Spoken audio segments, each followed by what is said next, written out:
All right, so we got Boots Ennis predicts that he'll be pound for pound number one. He thinks that in 2 years he would have beat enough pound for pound fighters or enough names and champions to be pound for pound number one. Um, so far in Boots in his career, he ain't really fought that many people, and that's because PBC had or Showtime had him on the show for some time. He wasn't getting good fights. He just recently got a championship belt because Terrence Crawford was forced to vacate it or fight Boots Ennis. So my only question is who does Jerron Ennis have to beat to be a pound for pound fighter to be pound for pound number one? Who will he have to beat other than Terrence Crawford? Who will he have to beat? Will he have to become undisputed at 47? You know, will he have to run through Mario Barrios? Will he have to run through Brian Norman Jr. or Stanionis? And how does he win those fights? In knockout, in decision, in brutal fashion? Like, how does he win it? Um, at the moment, Jerron Ennis is definitely already a pound for pound fighter in terms of skills, but in terms of resume, he not there yet. Um, Terrence Crawford just recently, Terrence Crawford's always been a pound for pound fighter in skill. He was in the same position as Boots. He was the best in his division, begging for fights because nobody wanted to fight him. When he was in the when Terrence Crawford was in the same division as Errol Spence, Errol Spence was talking and he was like, "Yeah, I'm the big fish," which was true. He was like, "I'm the big fish. This is my division. You got to come across the street.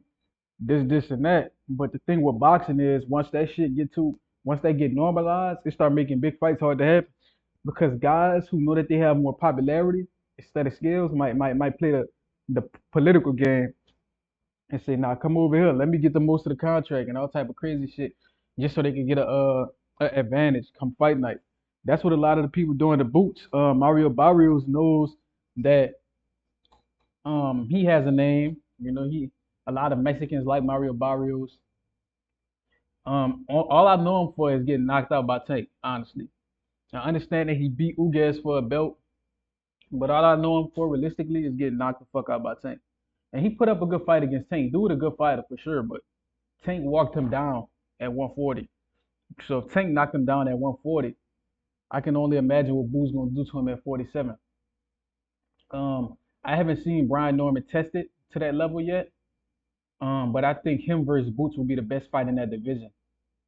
Um, I even think Brian Norman should fight Mario Barrios unify and then fight one of them fight Boots. That should be crazy.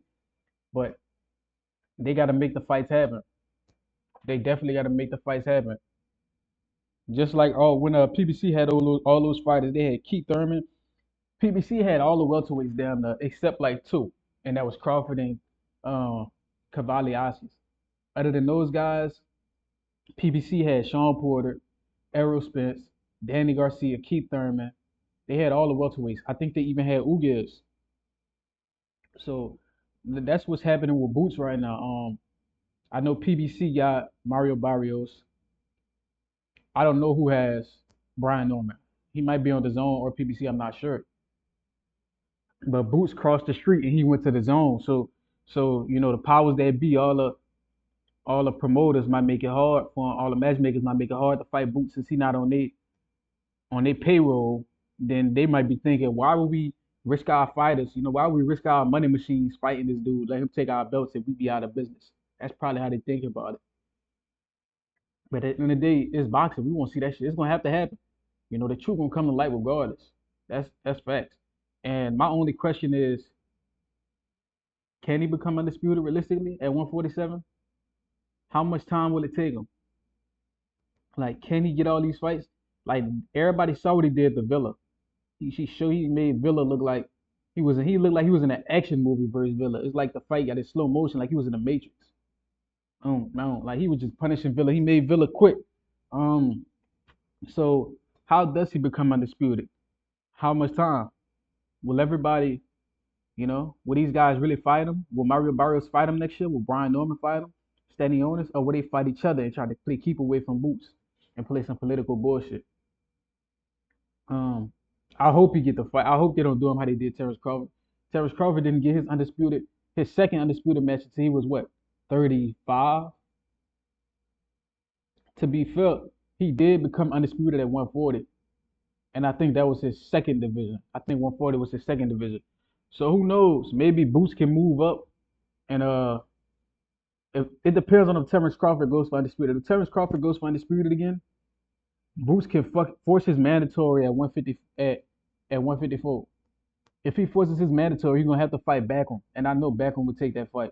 That'd be a crazy fight. Boots versus Backroom. Backroom got that killer left hook. Boots Ennis got that inside style. And Boots Ennis gonna have to be on his P's and Q's when it comes to defense. And I know Backroom, he gets hit a little bit, so I think Boots can win that fight, but he's gonna have to earn that shit. So if Boots really wants to fight Terrence Crawford and become pound for pound number one, this is what he's gonna have to do. He's gonna have to become undisputed at 47, or he's gonna have to move up, force his mandatory versus Bakram for the IBF, fight him, take the IBF from Bakram, and then unify with everybody else and hopefully try to beat Terrence Crawford. That's how I see him becoming pound for pound number one in 2 years. Become undisputed or move up and become undisputed at 54 by going through Bakram. And Bakram might be one of the hardest fights. I think Bakram. I don't know who better out of Bakram and Israel. I think Bakram better than Israel. I ain't gonna lie. I think Bakram is better than Israel. He more aggressive. He got harder hands. I think Bakram is the second best at 54. Terrence Crawford, Bakram, Fedora, and then the rest of those guys. I think that's how it looks at 54. But that's the only way I see Jaron Ennis becoming pound for pound king. It'll be similar to what Terrence Crawford did. I think Terrence Crawford was a champ at 35, and then he moved up. I think he moved up, became undisputed, moved up, became undisputed again. So that might be how Boots Ennis does it. But you never know because two careers are never always the same. There's always differences in people's careers. Look at how Devin Haney was the youngest undisputed champion ever because of the hype he had built from his amateurs, knocking out people, not the amateur, from professional, knocking people out in Mexico. Jaron Ennis was a good amateur, but he's known from his flashiness in the ring and his rough, rugged Philly, that Philadelphia style. Um, so nobody's road is ever exactly the same.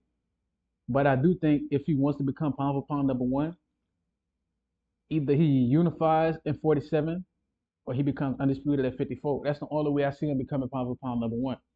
But let me know what y'all think in the comments, man. Like, comment, subscribe, and share this. Till next time.